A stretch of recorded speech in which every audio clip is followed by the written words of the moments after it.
Hi, I'm Thom Ruhe of the Kauffman Foundation, and welcome to the 2013 kickoff edition of Top of Mind.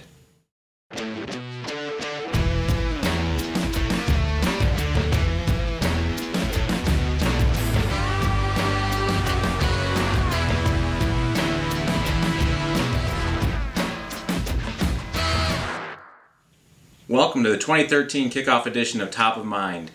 I want to start this edition by reminding viewers why we started doing these podcasts in the first place. Mostly what we want to do is share with our viewers and the broad entrepreneurial community things that are affecting the world of entrepreneurship from many different angles and facets, and hopefully touching on points of interest to you all. But that said, we don't want to assume that we know what's of interest to you. So I want to remind our viewers that we want to hear from you. As a matter of fact, I'm going to put it out there right now. If you have ideas that you would like us to touch on with these episodes, talk about, and provide feedback to, please send me an email at truhe, that's T-R-U-H-E,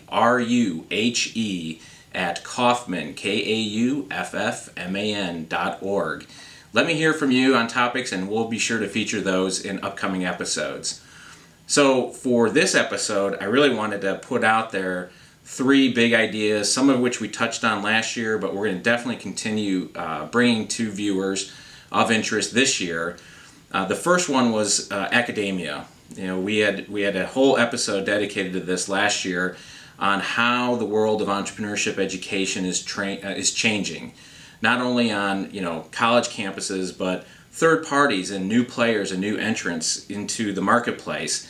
It seems to be quite, the topic du jour of interest, and we certainly are very enthusiastic about what's happening around entrepreneurship education. But on a broader context, academia itself is being really impacted by things like online trends.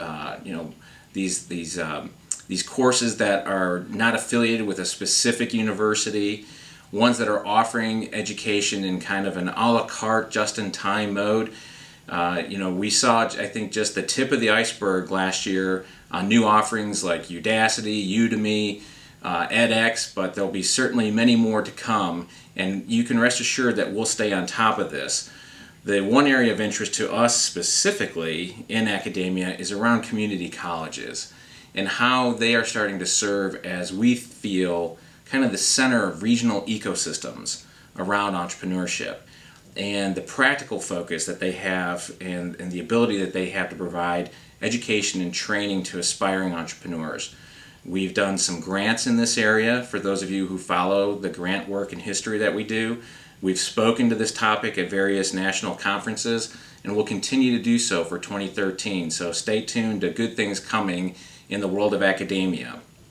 Another trend we're going to watch with great excitement in 2013 will be crowdfunding.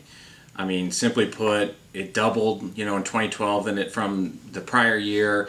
The genie's out of the bottle, and that's a good thing. And I think equally good is the fact that the SEC is getting involved for us to kind of codify the process, put some rules and parameters around it, because, let's face it, folks, it's an innovation. It's a great innovation. It's going to help democratize access to capital for entrepreneurs around the world who would, historically never have access to the types of resources they need to go to market. But that said, there's going to be bumps, and we should anticipate that. We should, not overreact when those bumps happen. That's a reality with all breakthrough innovations. So, I like to kind of inoculate the dialogue, the public discourse on that by putting that out there up front. Because in most cases, when you do that preemptively, reasonable people can say and shake their head and say, yeah, that's to be expected.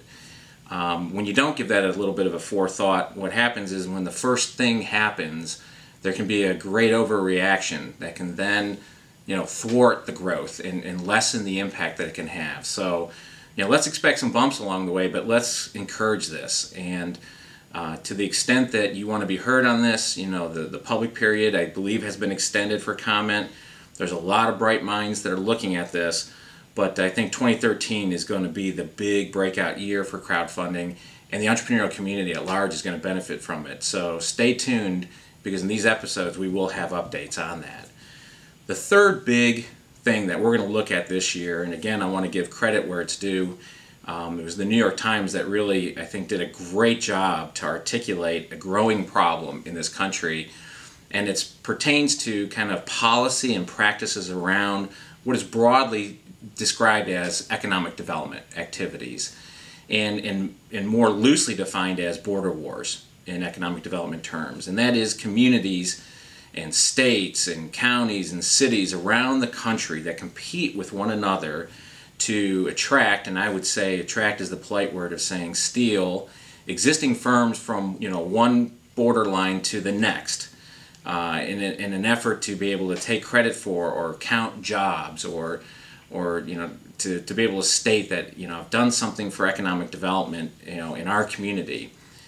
And I have to tell you, as I reflect on this, and I read this great piece by the Times, they did a phenomenal job at actually chronicling. They made a database of over 100,000 collections of these types of incentives that were offered through economic development activities. And I need to be clear on something. I'm not indicting this whole practice. There are millions of dollars, billions of dollars, frankly, that go into very useful economic development efforts, to start entire new industries, to support technologies that have great hope for humanity, great economic opportunity for expansion. But a lot of it goes into simply trying to entice a large established company to relocate, and give tax incentives that do that. And for my take on it, it really seems like we're racing to the bottom on this. For example, think of one community, let's say on a state borderline, that goes ahead and is successful in bringing a company across the state line to theirs, and they offer up let's say a $40 million incentive package to do so, only to have in the very next year the budgetary requirement to cut, let's say, $36 million out of their education budget. And by the way, this is not an arbitrary example. If you read the story, you'll see which one I'm talking about. I don't want to give you the spoiler alert. I'll let you read the story and figure it out. But the question I have for you, for those corporate citizens that are doing that practice is, what kind of educational system do you want for your employees that make that move with you? It seems to me like an uncommon way to really spur the kind of activity, the economic growth that you want in your community. So imagine, if you will, and the other part that I got very excited about is the magnitude with which this is practiced. Namely, over $80 billion a year go into this in giveaways, in taxpayer dollars that are subsidizing and incentivizing corporate moves and things of this nature. Imagine if we took some small percentage of that. Let's just say, I don't know, amongst friends, $20 billion. And we could plow that into things that nurture and encourage startups, new companies, so that we have genuine economic growth, organic economic growth, that isn't at the expense of another community. Because that, after all, just moves the problem from one side of a border to another. There's not a net growth opportunity there. If you want to generate genuine new net wealth in this country, there's only one way to do it, and that's starting new companies.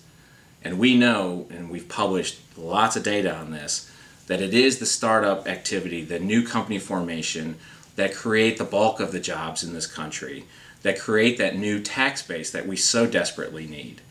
So you can expect a lot more from us on this. I'm hoping in a later episode to have a roundtable around this discussion, so that hopefully we can start engaging policymakers around this topic and encourage them and give them something else to think about investing in, to the good of expanding entrepreneurship opportunities for everybody, the community at large.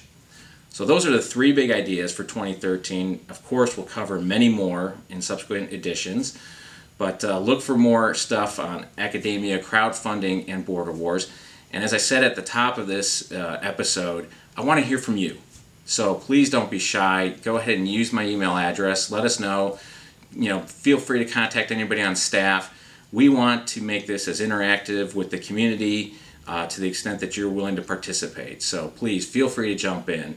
And thanks, and let's hope for a great 2013.